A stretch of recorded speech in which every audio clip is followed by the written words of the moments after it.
Hello বন্ধুরা, আমি মাম্পি আর নতুন একটি ভিডিওতে তোমাদেরকে অনেক অনেক ওয়েলকাম। আশা করি সবাই ভালো আছো, আমিও অনেক ভালো আছি।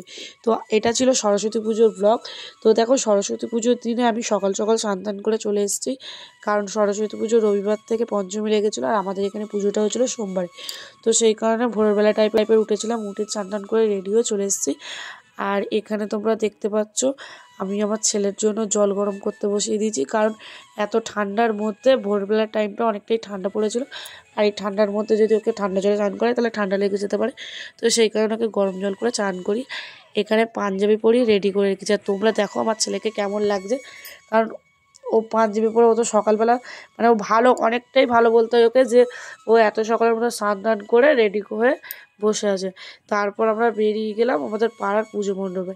তো দেখো এখানে ও এখন জুতো পরে নিচ্ছে, দিয়ে এবার যাচ্ছে প্যান্ডেলে। আর এই বছর প্রথম আমার ছেলে হাতে খড়ি দেবে, কারণ ওর এখনও হাতে খড়ি হয়নি। আগের বছর দেবো বলেছিলাম, তো আগের বছর ও 2 বছর ছিল আর আমাদের অসুস্থ ছিল, সেই কারণের জন্য দেওয়া হয়নি। আর এবছর প্রথমবার আমার ছেলে হাতে খড়ি দিচ্ছে, আর ওর সাথে আমিও চলে গিয়েছিলাম। আর এখানে এসে দেখছি ঠাকুরের পুজো শুরু হয়ে গিয়েছে।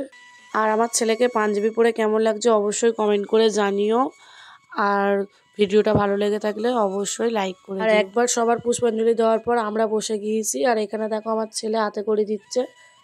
তো বামন ঠাকুর হাত ধরিয়ে ওকে লিখে দিচ্ছে। তো আজকে ভিডিওটা এই পর্যন্ত, দেখা হবে নেক্সট একটা ভ্লগে। চলো।